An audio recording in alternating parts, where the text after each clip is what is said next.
Okay, thank you all so much for being here for this today for this important event. Thank you all to our members and funders. Without them, we couldn't offer events like this. That includes City Council funding, which we received for these events. And thank you to Kevin Ritter, our program manager, who is off screen but Zoom piloting today. I'm Kate Toth, the executive director of Bricks and Mortals. Bricks and Mortals is a secular interfaith membership organization. Our members are individuals and organizations from faith-based institutions and real estate community. We help houses of faith maximize their property's value and mission by connecting congregations to experts and resources, including financial resources. We also advise elected officials and the public on faith-based organizations' needs and their contributions to their communities. Bricks and Mortals is also a member of the Partnership for Faith-Based Affordable Housing and Community Development, which provides pre-development funding to houses of faith to develop affordable housing on faith properties. And the partnership is a co-sponsor for this event. We host bi-monthly membership meetings. Our next meeting is in April. You're all invited.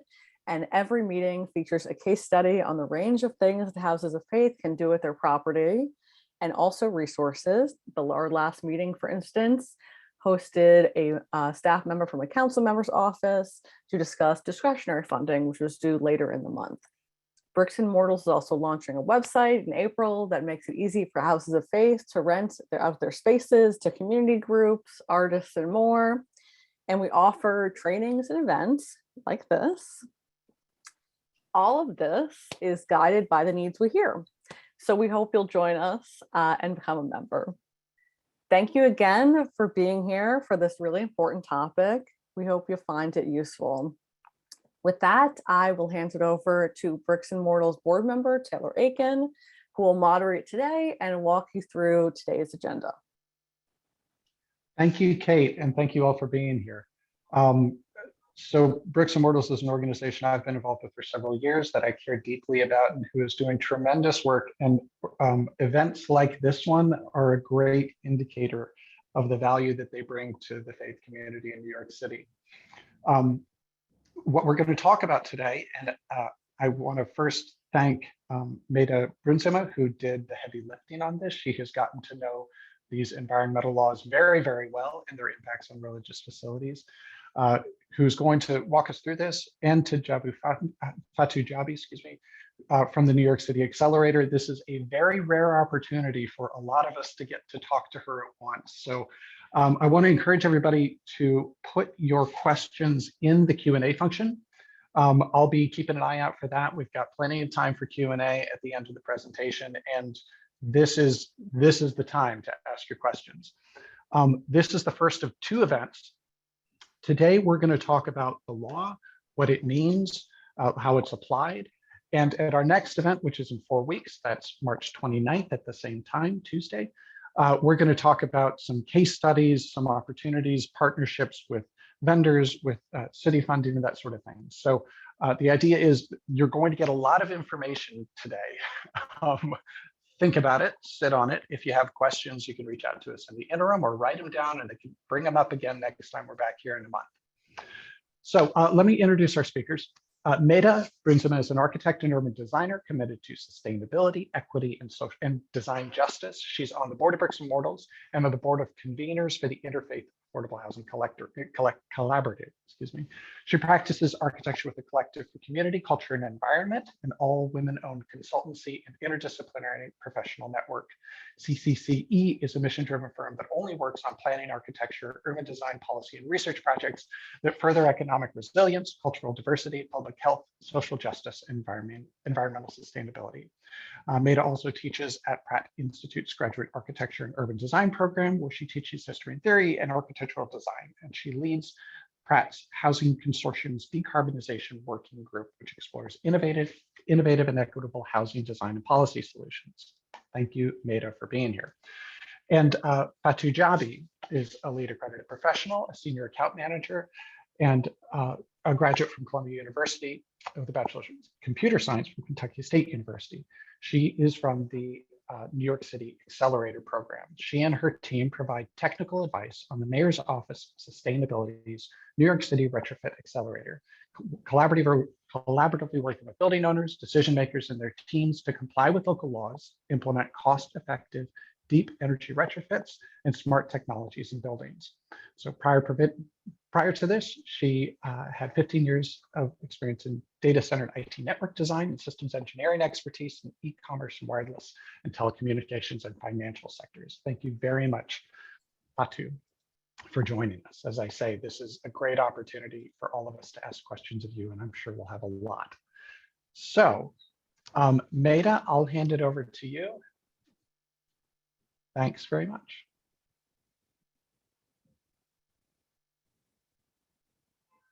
Next slide, please.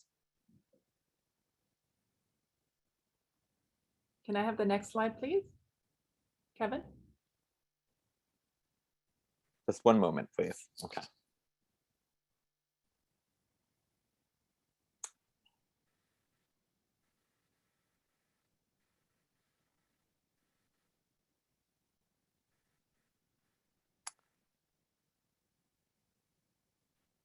All right, there you go.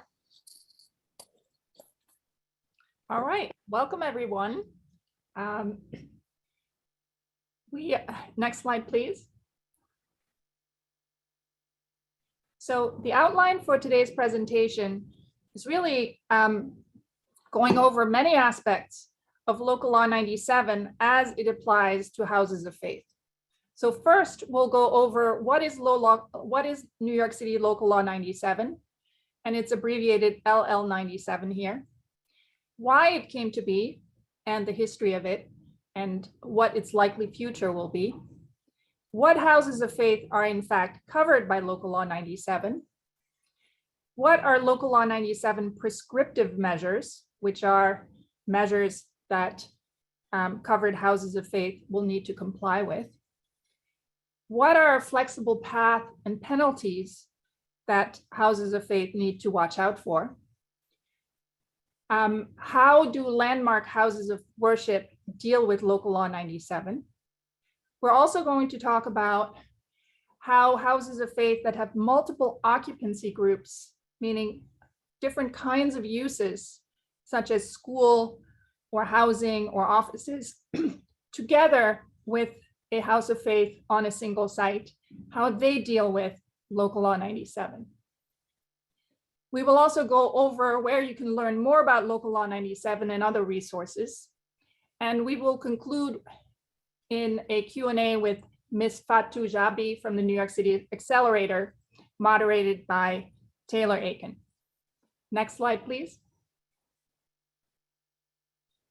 So what is New York City Local Law 97?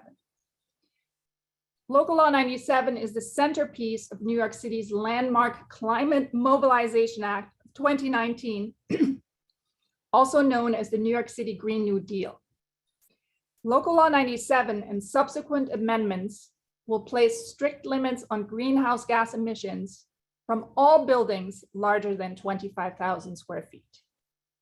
By 2024, buildings larger than 25,000 square feet have to limit the carbon that their building emits into the atmosphere by reducing the use of fossil fuels and non-renewable electricity in heating, cooling, lighting, and much more.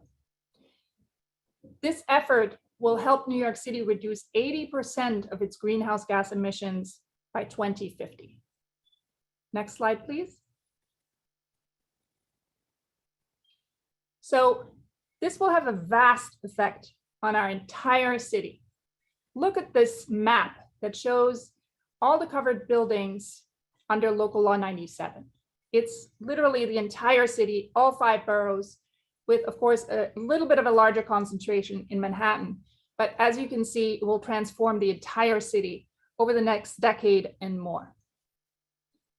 Next slide, please. So Local Law 97 is only one part of the Climate Mobilization Act. This act, also known as New York City's Green New Deal, is name of a package of laws passed by the New York City Council on April 18th, 2019. And Local Law 97, which is also called the Building Emissions Law, is the centerpiece of this package and by far the most impactful. But there are other laws that are part of it as well. So let's go over them very, very briefly. There's Local Law 92 and 94, and they cover green roofs and solar PV. In other words, requiring green roofs and solar photovoltaic systems on certain new construction and renovation projects. There's also Local Law 95, which is about building labeling, showing the building energy performance in the lobby of buildings. And many of you may have seen those in buildings already. There's Local Law 96, establishing PACE, which is a financial tool for building owners. And we will talk about that more in the next meeting on Tuesday, March 29th at 11 a.m. when we will have Andrew Chins, the financial specialist from the New York City Accelerator, join us. And he will be able to describe, these PACE, the PACE financial tool and other financial tools in the next meeting. And Local Law 98, which is about wind energy, obliging the Department of Buildings to include wind energy generation in its toolbox of renewable energy technologies. So as you can see, this is like a massive effort and Local Law 97 is sort of the centerpiece of that effort. Next slide, please. So why did it all come about? It really had to do with New York City's larger global and local goals. So New York City goals were to reduce operational greenhouse gas emissions of mid-size and large buildings, and especially looking at heating, cooling, lighting, hot water, all the emissions that all of these systems potentially generate, in order to meet New York City's global and local climate action plan commitments. So this is really to meet certain commitments that are really enshrined in the law. And therefore, it's not just a vague goal, it's something that has to have real tangible results. Another New York City goal for Local Law 97 was to expand the energy retrofit market by approximately $20 billion from now through 2030. And this will create approximately 141,000 design, engineering, and construction jobs. And finally, another goal for Local Law 97 is to provide valuable building upgrades and energy savings to building owners and tenants. And the way I see it is that the city's buildings will be rejuvenated by the 2030s, and many of them will really gain a new life for the future. Next slide, please. So there are a number of targets that have interesting acronyms like 80 by 50 and 40 by 30. So let's go over what those mean, because you will hear more about those targets in the coming months and years. So in September 2014, New York City Mayor Bill de Blasio committed to reduce New York City's greenhouse gas emissions by 80% below the 2005 levels by 2050. And that is called the 80 by 50. Joining other leading cities around the world in committing to the target the United Nations set for developed countries to avert the worst impacts of climate change.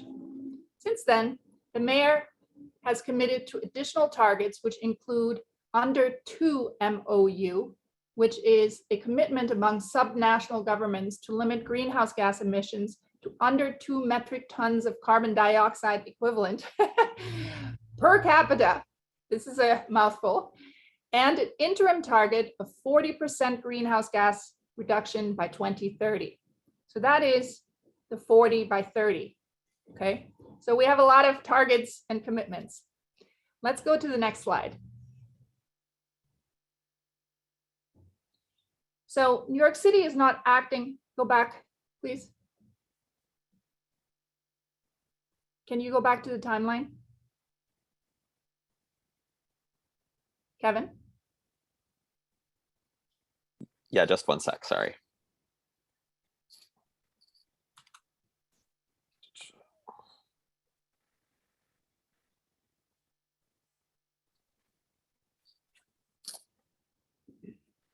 So as you can see on this slide, this is a timeline starting in 2019 when the Climate Mobilization Act was signed into law, all the way up to 2050, which is the target date for climate neutrality. And as you can see on this slide, the very top of the text is about activities and programs and laws and commitments of the state of New York. And below the colored bar, below the colored timeline, are the commitments of the city of New York. And as you can see, they were essentially designed to go together. And interestingly, you can see things that may not affect your house of faith directly, but that are really part of the overall equation. And it actually helps to understand that many moving parts are put into action here to actually achieve climate, carbon neutrality by 2050. So we have 9 gigawatts of offshore wind capacity in 2035. We have a commitment to zero emission bus fleet by the MTA by 2040. We are outlawing, no further use of number 4 fuel oil, which is a very evil and very bad fossil fuel oil that really damages the environment, and so forth. I will, this slideshow will be shared later on the Bricks and Mortals website, so you can actually read, all of these details later on. So let's go to the next slide, please.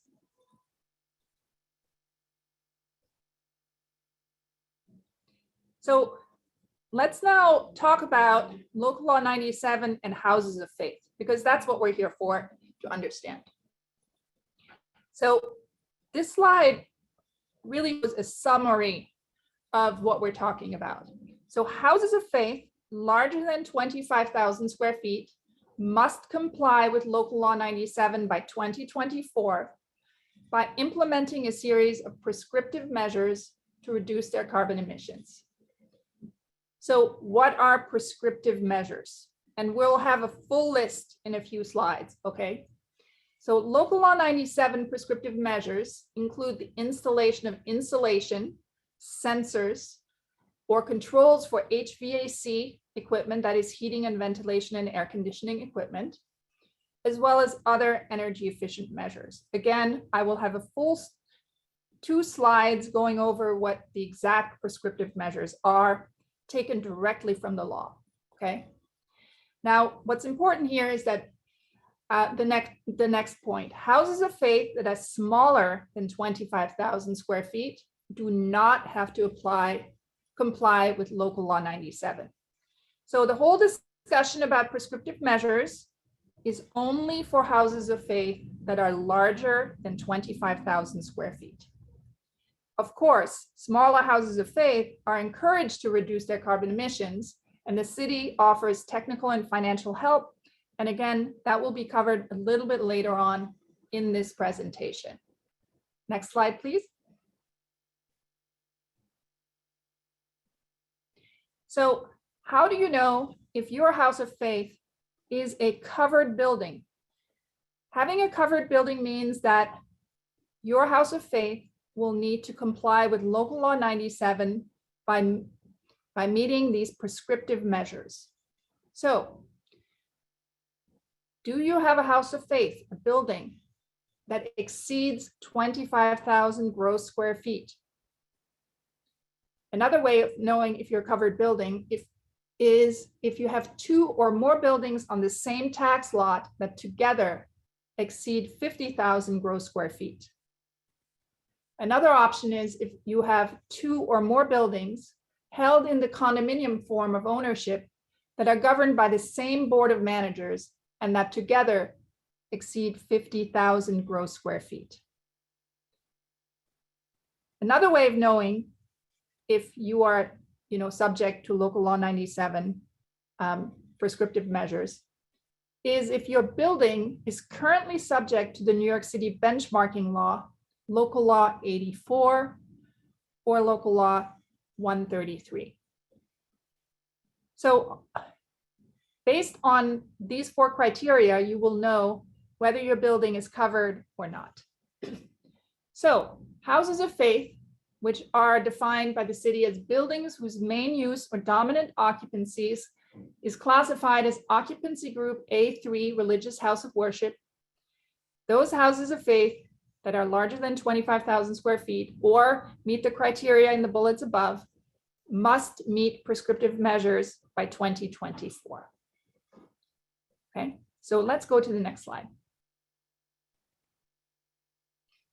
So let's talk about the prescriptive measures that I've alluded to just now, and how you figure out what prescriptive measures to do and what are they in the first place. Before talking about what things you may want or not want to do,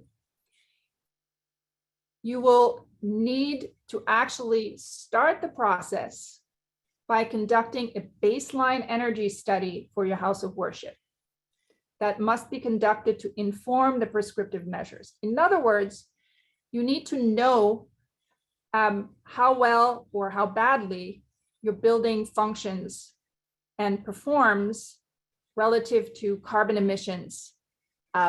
Okay, and what you would do to figure that out is to hire a registered retro commissioning agent to perform an energy audit of the building or buildings that you may have.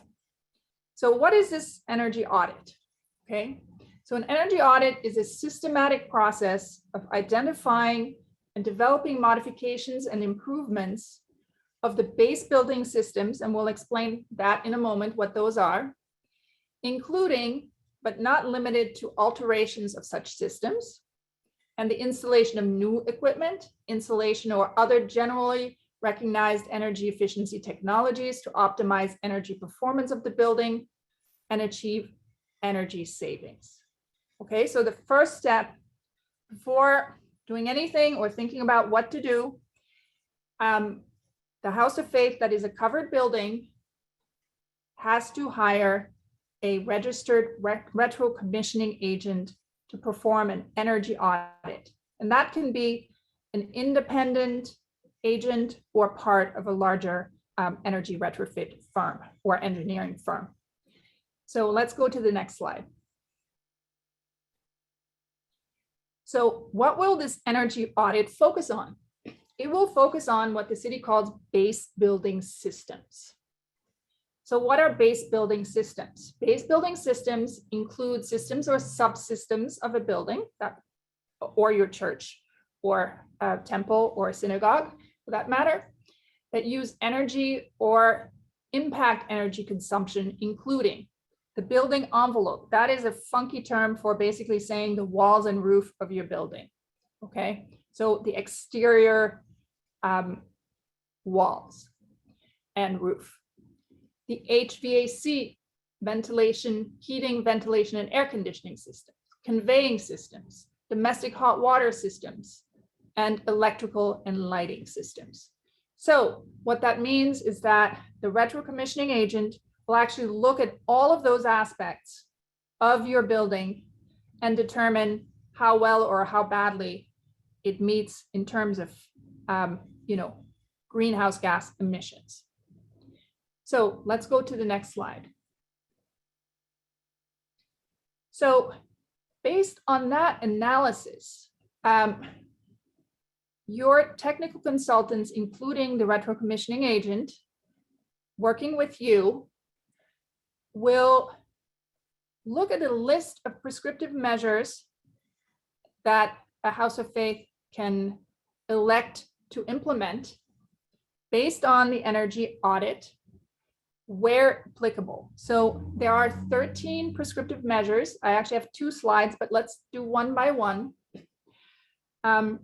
Essentially listing the energy conservation measures that you may choose to do. So number 1, let's just go one by one. 1 would be adjusting temperature set points for heat and hot water to reflect appropriate space occupancy and facility requirements. That's fine tuning, okay? Repairing all heating systems leak. Maintaining the heating system, including but not limited to ensuring that system component parts are clean and in good operating condition. Number 4 would be installing individual temperature controls or insulated radiator enclosures with temperature controls on all radiators. Insulating all pipes for heating and or hot water. Number 6 would be insulating the steam system condensate tank or water tank. Next slide, please. Number 7 would be installing indoor and outdoor heating system sensors and boiler controls to allow for proper set points. Replacing or repairing all steam traps such that all are in working order. Installing or upgrading steam system master venting at the ends of mains, large horizontal pipes and tops of risers, vertical pipes branching off a main. All of this is very, very technical, but I'm reading them off so that people can really understand what are the possible interventions here that the city is offering as options. Number 10, upgrading lighting to comply with the standards set forth in Section 805 of the New York City Energy Conservation Code on or prior to December 31st, 2024. Number 11 is weatherizing and air sealing where appropriate, including windows and ductwork with focus on whole building insulation. Number 12, installing timers on exhaust fans. And 13, installing radiant barriers behind all radiators. Now, one thing that I'd like to point out here is that these prescriptive measures should be implemented where applicable. Now, if you don't have a steam system, clearly the prescriptive measures that refer to steam do not apply to your house of faith. So you have to understand that these do not need to be complied with in their entirety. So the energy audit will, and your energy audit professional and will basically tell you what makes most sense and what may make the most impact based on the kind of greenhouse gas emission savings that you're trying to achieve. Okay, so based on the energy audit and the data contained therein, and this particular list will give you a way to start. And if you have questions about all of these things, of course, you can ask Fatou Jabi from the accelerator a little bit later on in this conversation. Next slide, please. One thing that I wanted to say about lighting is that lighting is actually relatively easy for most houses of faith, and it has an incredible impact on carbon emissions. So that is one thing that you should really seriously consider if you haven't done so already. Let's now talk about the timeline, the implementation timeline. We've talked a little bit about the goals, the joint goals of the city and the state. And again, we have here a major timeline here starting in 2019 when this whole series of laws were enacted. And go to the next slide, please. And then our particular focus here are the year 2024, by which all of those prescriptive measures need to be implemented. So the prescriptive path deadline is December 31st, 2025. Now then you have a few months to actually create a report that will need to be submitted to the Department of Buildings on May 1st, 2025. So that is basically what we're looking at. We're in March 1st, 2022, right? So there are a few years, but there's not a lot of time left. Now, this law will continue to evolve, and Fatou may be able to tell us more about it later on. And there's an expectation that the emissions limits and potentially the prescriptive path as well will become more stringent as the law evolves. Those details are not yet revealed and so forth. So you have to stay tuned. This is evolving. But the timeline literally ends in 2050 when we will hopefully have met carbon neutrality in the city of New York. So it's a wonderful civic project as far as I'm concerned. You know, many parties contributing to a very lofty and important goal. Next slide, please. So let's talk about compliance. Like, what are the deadlines? We've already talked about them a little bit, but let's make sure that everyone really knows what those deadlines are. So the New York City Department of Buildings deadlines are, the key one is December 31st, 2024, right? We've said this before. The owner of a covered building shall ensure that the prescriptive energy conservation measures that we've just gone over, the 13 measures, have been implemented where applicable. And by May 1st, 2025, the owner of the covered building, in other words, your house of faith, shall submit a report to the department that demonstrates compliance, and every year after that. And we can talk about that, what that means a little bit later on. And again, a retro commissioning agent shall prepare and certify the report before you submit it in a form and manner determined by the department. And the New York City Accelerator can recommend retro commissioning agents to you. Okay. So let's go to the next slide, please. So what is in this report? Okay. The report shall include information relating to the completion of the prescriptive energy conservation measures. So on one hand, and it also has to have information about your project, the team information, the building address, all of those sorts of things, right? And the staff involved in the project. So that could include the name, affiliation, and contact information for the persons performing the prescriptive energy conservation measures, the owner of the building, the facility manager, et cetera, et cetera. In addition to that, the report will have, you know, the energy audit and more information about the building, the list of all HVAC, domestic hot water, electrical equipment, lighting, conveyance equipment types serving the covered building. So, so all of that information will be in the report that you deliver to the city on May 1st, 2025. So it'll be great to have all of that information, because then you'll really know how your building performs. I think it'll be great for all houses of faith to have that, you know, as part of this. But this is only for the houses of faith that are above 25,000 square feet. Only those have to submit this particular report. Let's go to the next slide, please. Maida, just to be specific, it's 25,000 square feet and larger. And larger, correct. Oh, I'm so sorry. Yeah, so if you're 25,000 square foot, the law applies. Absolutely, I stand corrected. Thank you, Fatou. Let's go to the flexible path and penalties. And I have 2 slides on this.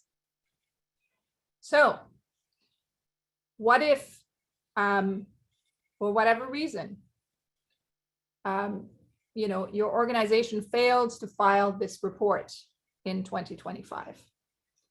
So the law says it shall be unlawful for the owner of a covered building to fail to submit an annual report on or before the applicable due date. So, however, Local Law 97 also provides some flexibility for buildings to comply with any of the following.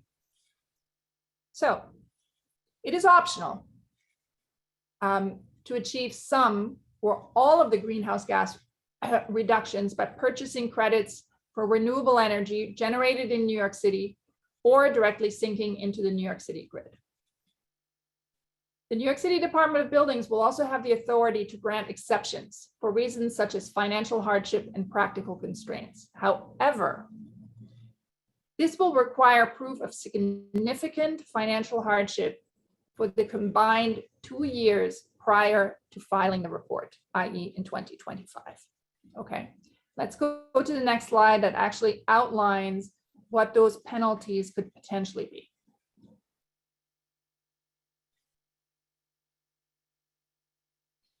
So the law creates fines for violations, and a false statement is also considered a misdemeanor. So if your organization fails to file a report, it will cost you, this is a maximum fine, 50 cents per building square foot per month.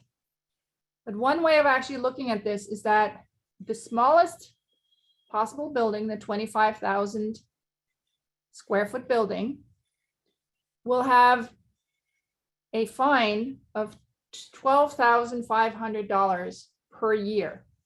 So houses of faith that are larger than 25,000 square feet will obviously have a larger fine. Submitting a false statement has a maximum fine of $500,000. And these fines are assessed on an annual basis. Let's go to the next slide. Let's talk about landmarked houses of worship.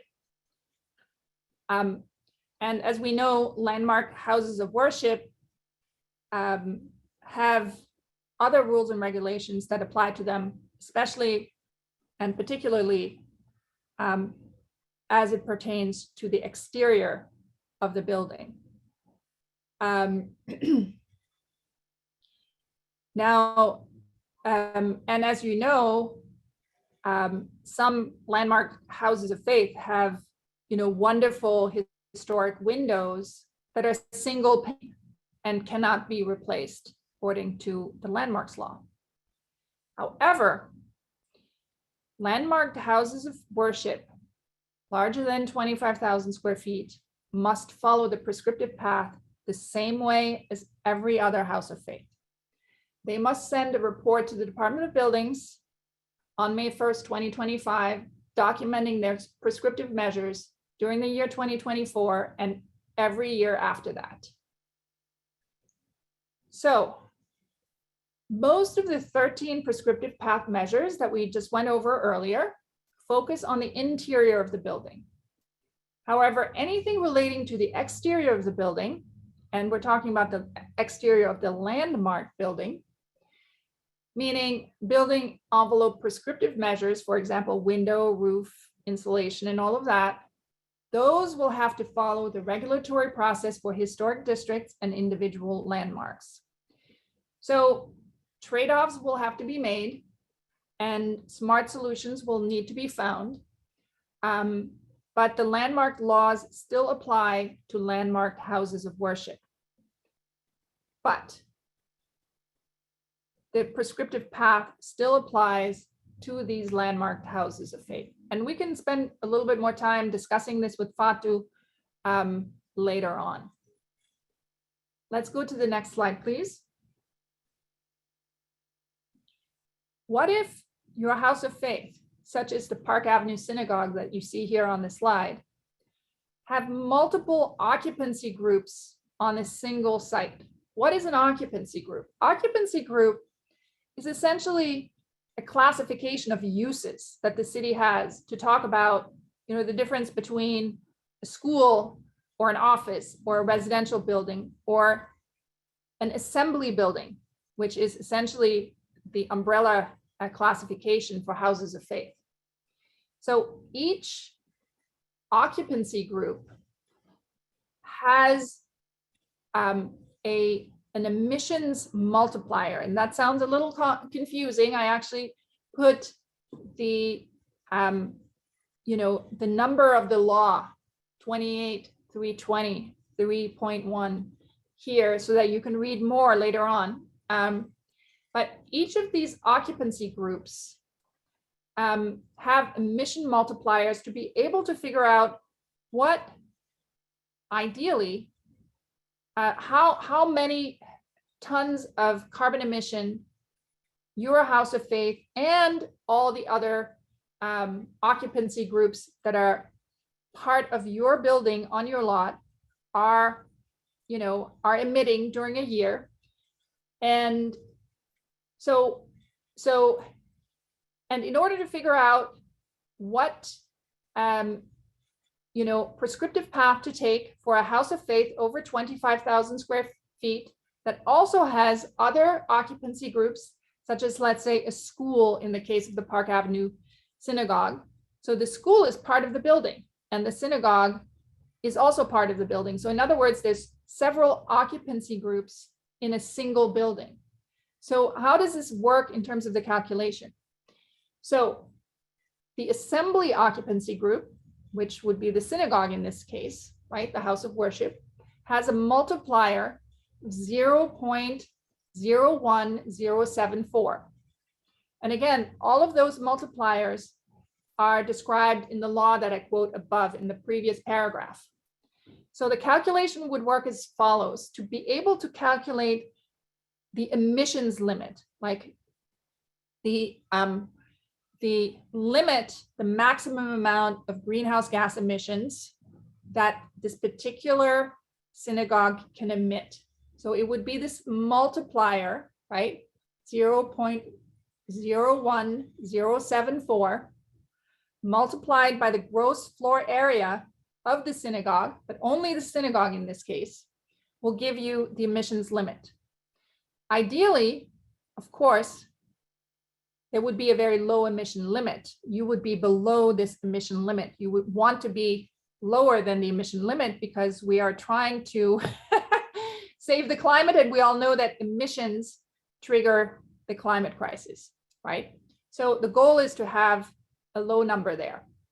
Now, let me read the text of the law. For a covered building with spaces classified in more than one occupancy group, such as we have here, the annual building emissions limit shall be the sum of the calculated values from each occupancy group. So in other words, you add up the calculations, just like in the line above there, for A, which would be the assembly group, the house of worship. Then you would do the same calculation with a different multiplier for B if you happen to have offices. And you would do a different multiplier if you have E for educational. And you multiply that by the square footage of the educational and of the offices. And you come up with emission limits for each of the occupancy groups. And what you then do is you add them all up for your entire building. And your certificate of occupancy will show you of the building. Each building has a certificate of occupancy, will show you what occupancy group, what occupancy groups are in the building. Okay, so that is how you determine, how many gross square feet you take for each of the areas. So that emissions limit number, that sort of combined emissions limit number, will go into your energy study and will inform the prescriptive measures of any house of faith, any occupancy group A, in other words, house of faith, that is larger than 25,000 square feet. Okay. And again, we'll be able to answer questions about that later on. Let's go to the next slide. What about smaller houses of faith? What if your house of faith is smaller than 25,000 square feet? There's many, there's hundreds, there's thousands. And the city clearly, and every building contributes, to the crisis that we have now. And the city is in fact encouraging buildings of every size to retrofit and climate-proof their buildings. In fact, the city is offering a variety of low interest loans through financial partners. For large projects, the city has created a financial instrument called PACE, which is an abbreviation for Property Assessed Clean Energy loans. And smaller loan packages are available. And if you're interested in financial instruments, please come to the next meeting, as Taylor said, which is going to be on Tuesday, March 29th at 11 a.m. We will have a follow-up meeting that is similar to this meeting. And we will host Andrew Chins, the financial specialist of the New York City Accelerator, that will be able to talk about, PACE and other financial instruments for churches and religious institutions, temples and synagogues and so forth, of all sizes. A variety of city and NYSERDA, which NYSERDA is the state energy authority, a variety of city and NYSERDA incentives are available for energy retrofit and renewable energy installations. So, houses of faith of any size have the option of entering into energy service agreements for solar or heat pump, or become part of solar cooperatives, or even engage in a larger neighborhood project such as community solar. These topics will be covered in much greater detail again, on March 29th. And I hope you will all come back for that to listen to information about all of these different programs. Next slide, please. So if your house of faith has less than $100,000 of energy expenses per year, your house of faith may be eligible to participate in a program called Green Jobs, Green New York. And that program is highly subsidized by NYSERDA, by the state, to offer your house of faith, offer to produce an energy study, as well as a clean heating and cooling screening to identify energy efficiency opportunities in your house of faith. What's good about this program is that it's essentially the state providing very low cost consultations with impartial energy consultants. So you may not need to go to, an energy services provider or a retrofit firm or any sort of commercial consultant to at least find out, what the energy efficiency and, the carbon emissions are of your building. So who's eligible for this Green Jobs, Green New York program?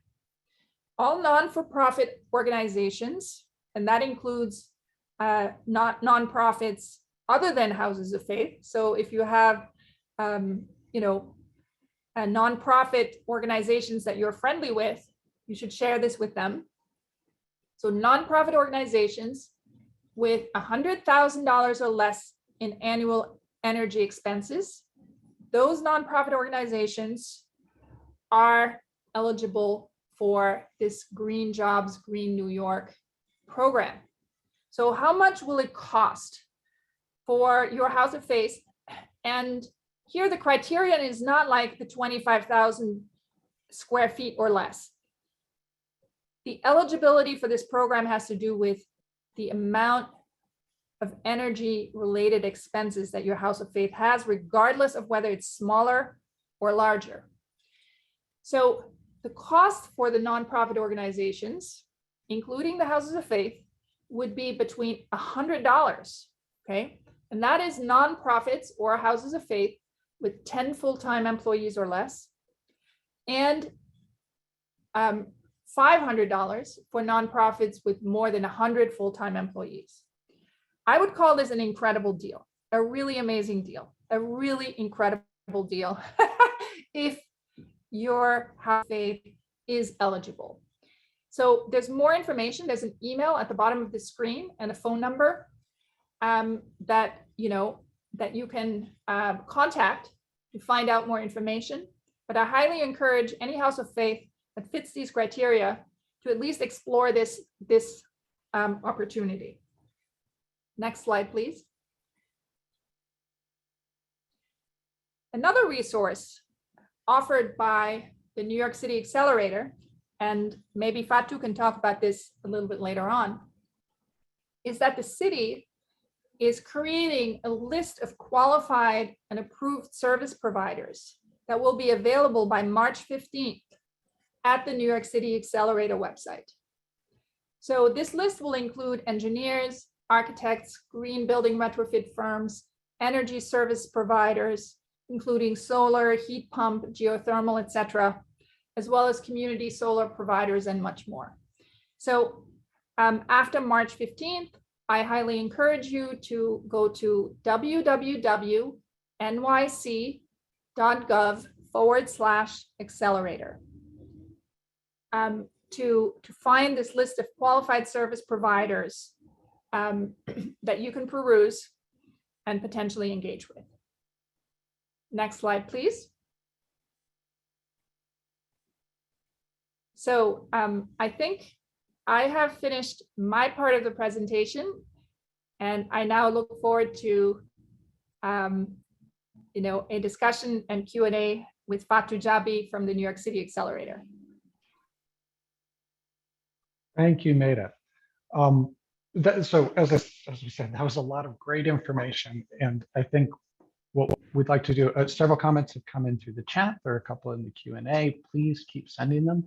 We'll get to all of those, but I think I'd like to start with just an overall clarification, Fatou. So houses of faith are being treated differently under this law than most other building types, correct? Local Law 97 in general is a carbon cap where buildings are held to a maximum carbon limit, and if they exceed that, they're subject to penalties. This prescriptive measures path is particular to houses of worship, and it's different from the way Local Law 97 applies to most other buildings, correct? That's correct. It's particular to houses of worship, but it's also particular to affordable housing building stocks in New York City. And from a general sense, it's the financial obligations that the city is trying to mitigate and lessen for certain building stocks, hence having a prescribed measure, which is more of a recipe of doing the minimum viable good faith effort to be part of the solution with helping the city curb its carbon emission goals for 2030, but also 2050. And I think that's a really important point, because as the law applies to other building types, we're talking about a numeric value. This is something qualitative, where a building is either meeting their carbon cap or exceeding their carbon cap, and then they pay penalties. But those are numbers that they can measure, find out, you can verify. With the prescriptive path, this is not a qualitative measure. This is quantitative. On behalf of the accelerator, you're looking for, as you say, a good faith effort to improve the performance of the building, correct? That's correct. But in Maida's presentation, she also talked about I believe it's Article 308, which talks about doing an energy audit. And having an energy audit done really tells you what are your current operating conditions of your building. And with understanding how your houses of faith is operating, and each house of faith is different. So working with a retrocommissioning agent or an energy engineering firm will give you that baseline. And once you have that baseline, then you have those 13 options that are in the prescriptive sort of framework that Maida shared, that then decision makers can looking at the final results of that study and see which one makes sense for my property. Then they can start to decide based on multiple different factors, because every organization have different goals, different initiatives. You could determine if, out of the 13, maybe 5 or 15 may make sense. Excuse me, maybe 5 or 7 may make sense for your property, or maybe all 13 may make sense, right? But at least you know that when you implement any of those options that are there and produce that final report that has to be signed off by a retro commissioning agent, the Department of Buildings will then decide if the property is in compliance and where to go from there. I see. So you are still measuring. You have to measure your current state Yes. of energy usage, and Absolutely. you have to measure, document, and report what you get from the Mhm. prescriptive measures in terms of improvement. But Mhm. DOB isn't looking for a number. They're looking for a good faith effort, right? That's right. Yeah, that is right. And I also want to say that while a prescriptive path is a recipe of options to implement after doing a study, there's a huge upside to cost savings for any building from an annual energy spend perspective. Traditionally, we don't look at our energy cost because who needed to, but this is an opportunity to know how much are you really paying on your utility bills on an annual basis. Do you really need to pay that much? And how much are you saving? And when you look at it that way, and you look at all the different innovative technologies that are available in the market, then curbing our greenhouse gas emissions really starts to look at that environmental stewardship we're thinking about, from reducing our carbon footprint, but also how does that affect our health and well-being from a ventilation perspective, from a heating and cooling perspective, as we occupy these buildings in these houses of worship as well. So just to follow on this first point, the first question we had in the Q&A is one that I know that I've heard, which is the text. I'll just quote what was written. The text of the law says that buildings used as a place of worship are exempt from this law. Correct? No, they're not. Clearly So not no correct. So property. let's Yes. talk about that. And I did respond to that question in the chat as well. So Yeah. I'm glad that you actually brought it up. No building that is 25,000 square foot and larger is exempt from local law 97. There are adjustments that are open to certain building types, and those adjustments don't apply to houses of worship. But that is the very reason why there's a prescriptive path and there's a performance path. And we're not talking about the performance path right now, but I think for us as a city within the 5 boroughs, the way we need to look at this is that we're not necessarily exempt. No property that is 25,000 square foot or larger is exempt from the law, but the city is really trying to find ways and angles to help every building participate in reducing our carbon footprint, because 75% of our carbon emissions in the city comes from buildings, which is quite substantial. I have a question for Fatu. Now, what if I were the owner of an incredibly well-maintained building that actually has very, very low carbon emissions and actually is below the carbon cap? That particular building would not have to do any of the prescriptive measures, obviously. Or what would your response be to that? So if you're below the carbon cap as a building, Right. and you're already subject to local law 133 or local law 84, you don't have to comply because you know you're below the carbon cap, whether it's for 2025 or 2030. The only buildings that need to be concerned is if you're 2025, if you're 25,000 square foot and you've been filing local law 84 data, you'll know because you're either under the covered buildings list or you're on the other tools that the city provides. But that's the reason why there's the New York City Accelerator program. I can't answer for every single building, every house of faith right now, but the objective for having such events is to reach out to the accelerator, and we can treat it on a case-by-case basis and be able to advise decision makers and engineering companies that work with houses of faith that may not be very familiar with a suite of all of these laws. So we can really kind of help nail it down and provide a catered and a tailored answer to most of these buildings. That was actually my next question for you, Fatu, is Mhm. what would you say the general level of awareness of this is among faith-based organization building owners of 25,000 square feet or more in New York City? It's gotten better. I mean, the program. So the New York City, the New York City Accelerator program has went into effect in November of 2021. November of 2020. However, the New York City Accelerator is the second generation of such a program from the Mayor's Office of Sustainability. The first version of it was in 2025, and it was called the New York City Retrofit Accelerator.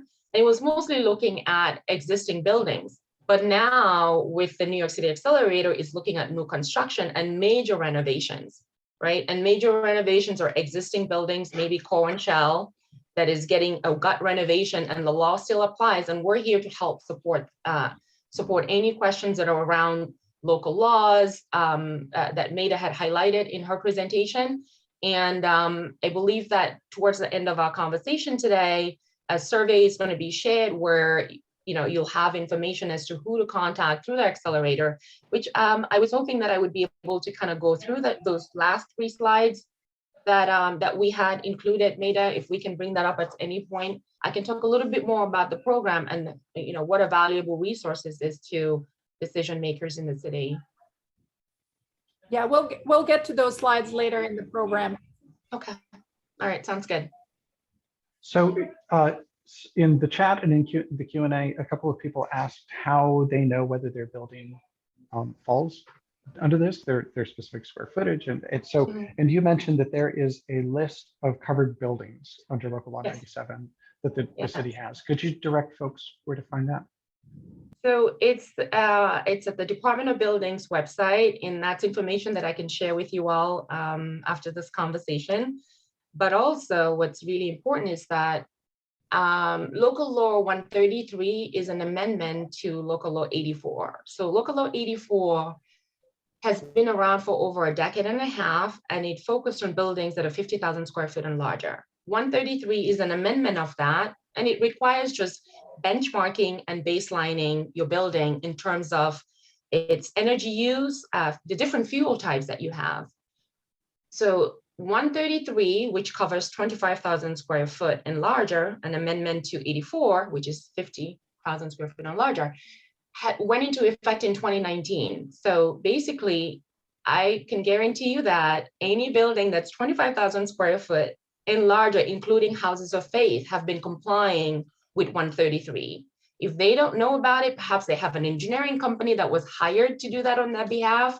But again, when they reach out to the accelerator, we would work with that engineering company and try to get to the bottom of it and be able to explain how and the square footage of their building and how that applies to kind of get the ball rolling on that. The covered buildings list is also available. It's publicly available data. It's on the DOB website, and that's based on your tax, borrow, lot, and borrow, block, and lot number, which pretty much I believe most New Yorkers are familiar with. You can go into the covered buildings list and search for your property.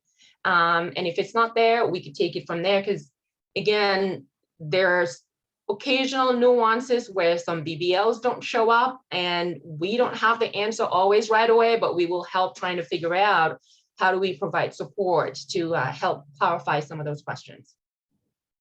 And just since we're on that it's measured, that buildings are assessed by block and lot.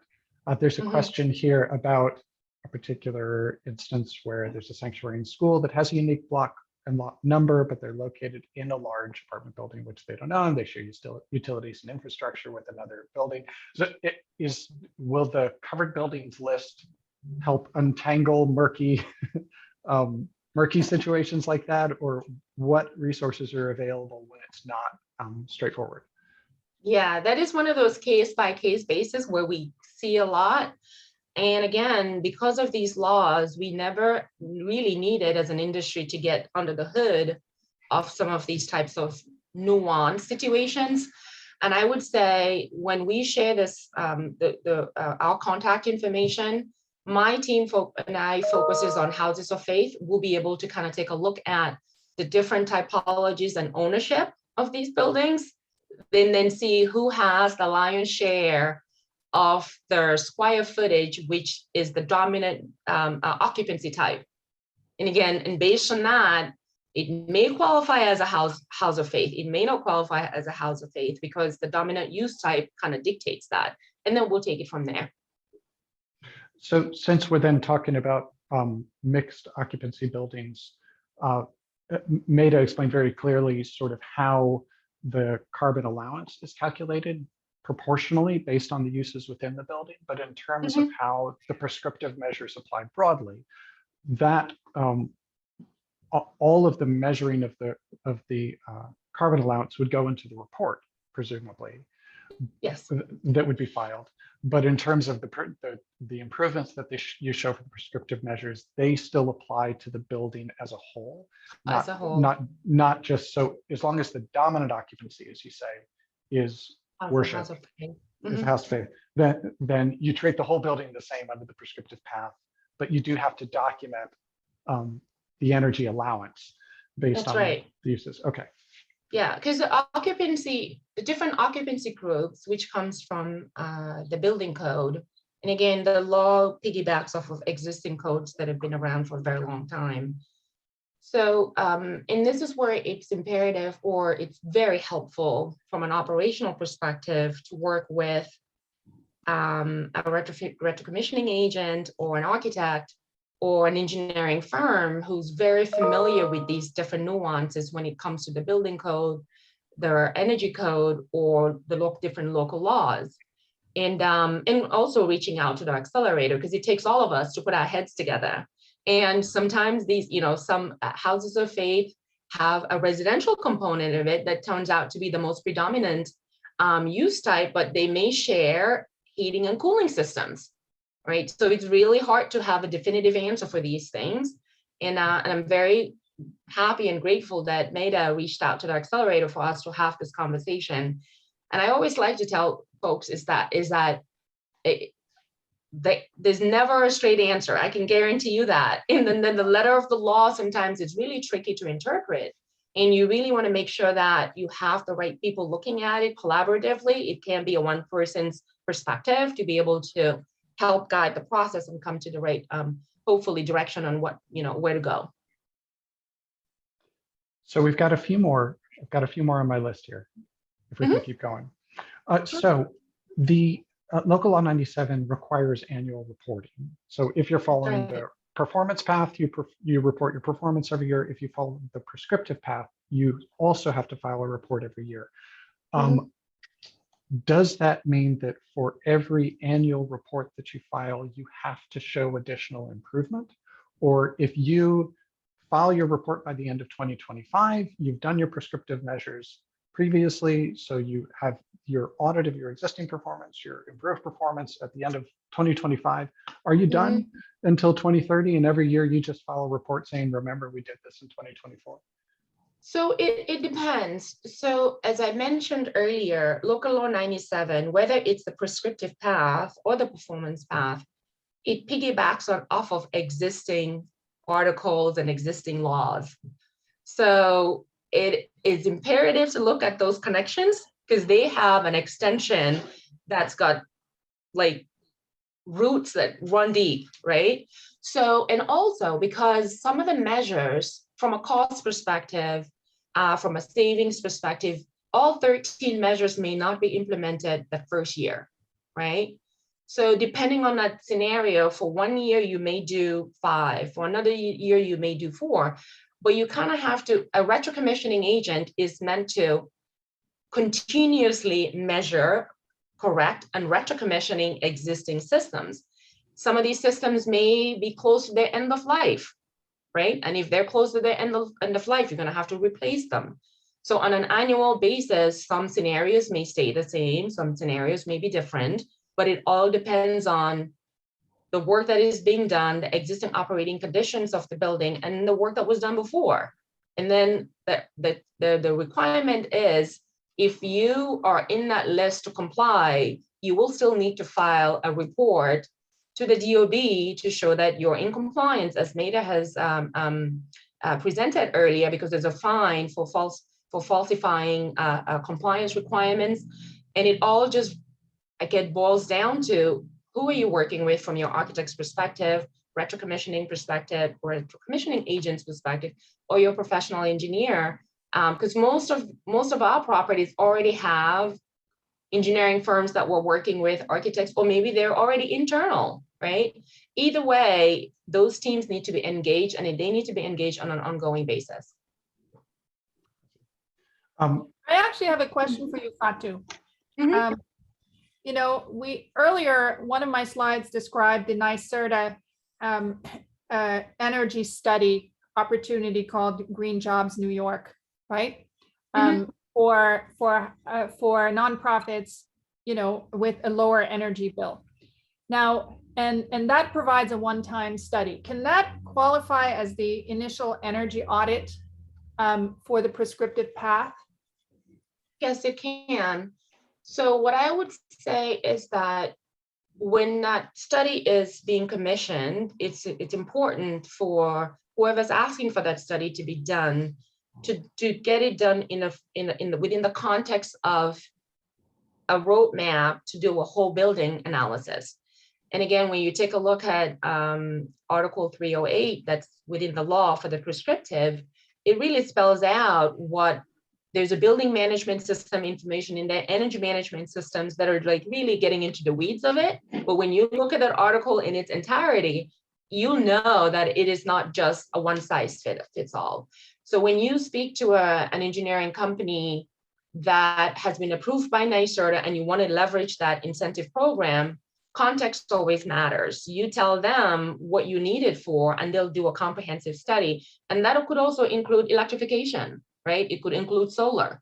It all just depends on the needs of the building and how you communicate that to the engineering company. And they will conduct that study accordingly, because NYSERDA is an extension of the mayor's office, because all these programs are there collectively with programs that are available at Con Edison as a utility provider to help us get to that 40% carbon emission reduction and 80% in 2050. Now, would it be possible for the House of Faith to continue to work with the same consultants, you know, the following year? Because I believe you mentioned earlier how important it is to actually have some sense of continuity with the professional consultants, you know, as the law progresses. That's a matter of preference, but I would encourage that. Mm-hmm. The objective is to work with a firm that is reputable, that you feel confident that they're, you know, making decisions on your behalf, that looks out for your best interest, both economically, but also from a compliance perspective. And when you work with a firm that understands your buildings ins and outs and how the building runs and how the building operates, naturally, it's a lot easier to deal with that single firm on a year-over-year basis. So that you could communicate with one company and get both your local law 97 compliance, your local law 84 compliance, and your local law 133 compliance, depending on the size of your building, because all these laws piggyback off of each other, and you don't want to be working with different companies who are not communicating within the same sort of perspective on your behalf. So simplifying it has a huge value add. So Fatu, I really want to talk about the positive aspects of this. And one obvious positive aspect is a huge amount of energy, potentially a huge amount of energy savings, you know, cost savings for houses of faith, essentially lowering the energy bill. So I really want you to talk about that, because, you know, and if your house of faith happens to be, you know, very suitable for solar PV, solar photovoltaics, you could literally like make money, you know, off of your building. And I actually would like you to talk about that a little bit, because, you know, when you first encounter this program and learn about it, you know, you go, oh my gosh, this is going to take so much work, and it's going to take so much energy, and it's going to cost so much money. But I really want you to talk about the positive aspects and what people will gain, and also gain in terms of comfort, you know. you know, houses often are too hot, too cold. And all of that may be, you know, soon a matter of the past. Sure. So there's an economic advantage to doing energy efficiency projects or implementing solar. The New York City Accelerator provides, we have a solar specialist on board, and our solar specialist does a technical feasibility study, which looks at the economic benefits and the potential of solar for your property at no cost, right? Wow. So for what it's worth, for what it's worth, I encourage everyone who's on this call to reach out to the accelerator and, you know, look at the possibility of solar for your property. Now, the opportunity here is, I mean, I might be taking a little bit of a risk saying that houses of worship are not necessarily looking for making decisions. So business as usual when it comes to local law compliance isn't necessarily the best way to go, because solar for properties, generally, the adoption hasn't been as widespread as we should, because the feedstock from solar is not paid for. It, you know, naturally comes from the sun.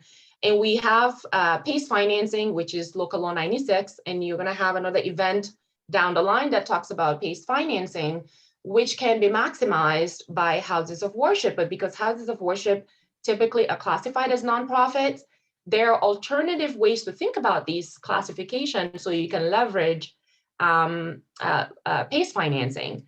Now, that is different for every house of worship, but that's a conversation that I would encourage for houses of worship to have, because there are incentives from the federal government, there are incentives from the state, there are incentives from the city when it comes to solar that can be leveraged, that make solar so attractive that you will end up potentially making money out of it. But if the way houses of worship typically operated in the past is in conflict, how they would need to think about how to operate going forward, these are opportunities that you may not necessarily be able to capitalize on. But again, we would have to discuss this and kick the ideas around and see what is feasible and what's not feasible. And at the end of the day, if it doesn't work out, it doesn't work out. But I think the opportunity is there is to explore. Fatu, isn't there also an opportunity of partnering with neighboring properties and potentially, you know, actually doing a whole community solar, you know? Absolutely. So as I mentioned, so our focus as account managers, we are looking at the building as a whole, and we're looking at all the energy conservation measures that are part of the prescriptive list that Meta has shared. But again, solar is typically not the first option that you would want to go to, because 9 out of 10 for a whole building to be electrified with solar might not necessarily be feasible because of the physical challenges of being able to put that many panels on your roof. But at the same time, we can bring in the solar specialist, we can bring in the PACE specialist, which Andrew's actually on this call today, and he'll be there to present. And we work all together in tandem, because the heating and cooling systems and the lighting systems that are in the building are getting fueled and powered by fuel types that are coming from the grid. So if you can do an on-site generation or community generation, because you own so many properties that can be aggregated to do a community solar, that's an idea to explore. And it may not be a traditional way of thinking about it, but it's an opportunity that's worth exploring. Exciting. And I think I just add generally on that. So the prescriptive path as it's been presented has 13 measures that can be taken, but those aren't intended to be exhaustive, right? That we're really looking for the consulting professionals to find every opportunity to improve performance, and that's what'll get submitted in this report is whatever we can come up with to improve the buildings and showing what improvement we get out of it. Absolutely. It's a comprehensive whole building approach. And again, there's no commitment to do all of them. That's another thing. You only make a commitment to the measures and the recommendations that make sense. And as you're looking at I mean, naturally, you would have to have a budget of some sort to implement some of these things, right? When it comes to compliance, the law requires that you comply either way. But the accelerator program is there to bring resources from Con Edison, resources from NYSERDA, from an incentive perspective at the state level, at the federal level, to help offset some of that capital cost. We may not have all the answers, but we will really do the best that we can, because that's what the program is there for, to do. And I just saw a question just pop up that asked if the accelerator covers new buildings. Yes, it does cover new buildings. We have a team that looks at new building construction all the time, similarly as we look at existing buildings, because we have existing building stock, more of them in the city that are going to be around, you know, come 2080, our existing buildings are still going to be around, and we focus on that, but we also do have resources for new construction as well. I know that we're scheduled until 1 o'clock. We were really trying to wrap up by 12:30 so everybody can get on with their day. There's one last question that I'd like to ask because it came up sort of tangentially. If I replaced my boiler last year, or if I converted to all electricity in 2019, can past work be counted as part of meeting the prescriptive path toward compliance? And if so, how far back since the passage of the law? Presumably a building owner can look at energy bills, so they could retroactively figure out what their energy usage was. They could certainly measure it after the work has been done. But how can a building owner sort of capture measures that have already been undertaken, and how far back is that? That's a great question. And it all goes back to benchmark baselining, right? It's like looking at the current operating conditions of the building is no better way of the step forward, right? Because traditionally we would do one project here, one project there, and these are important upgrades that are done, especially when you have a boiler system, because it's a substantial equipment and it's a capital investment. If it's a newer system, 9 out of 10, you're not going to rip it out to comply with Local 97, but our buildings are inherently complex. So one measure doesn't really make the decision for the rest of the building.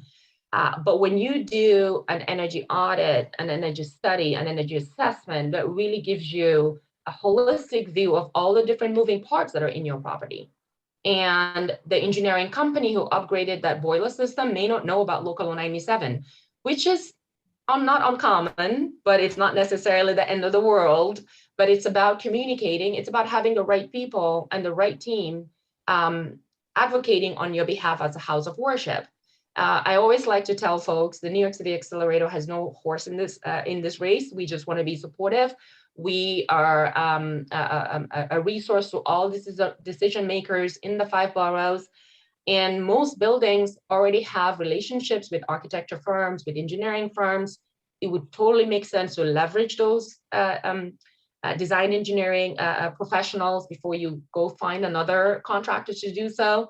But when you work with them to baseline your building from a compliance perspective, but also maybe from a sustainability initiative perspective, from a renewable initiative perspective, you really have a full picture of what is possible. And out of the result of that study, you know which ones you want to do from a roadmap, sort of long-term planning perspective. We're talking about less than 4 years from now, but we're talking about 10 years from now, 9 years from now, where the fines the limits in 2030 are almost going to be half of the limit that is allowed for 2025. So you really want to look at a long-term strategy than a piecemeal, a boiler system here, a window replacement there, but rather look at the building as a whole.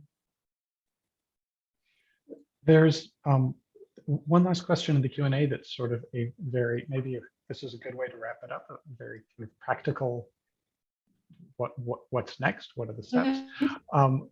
Our church is about to start the first phase of renovating and repurposing our building. How does the law apply as we're completing the renovations, and what's the best course for compliance?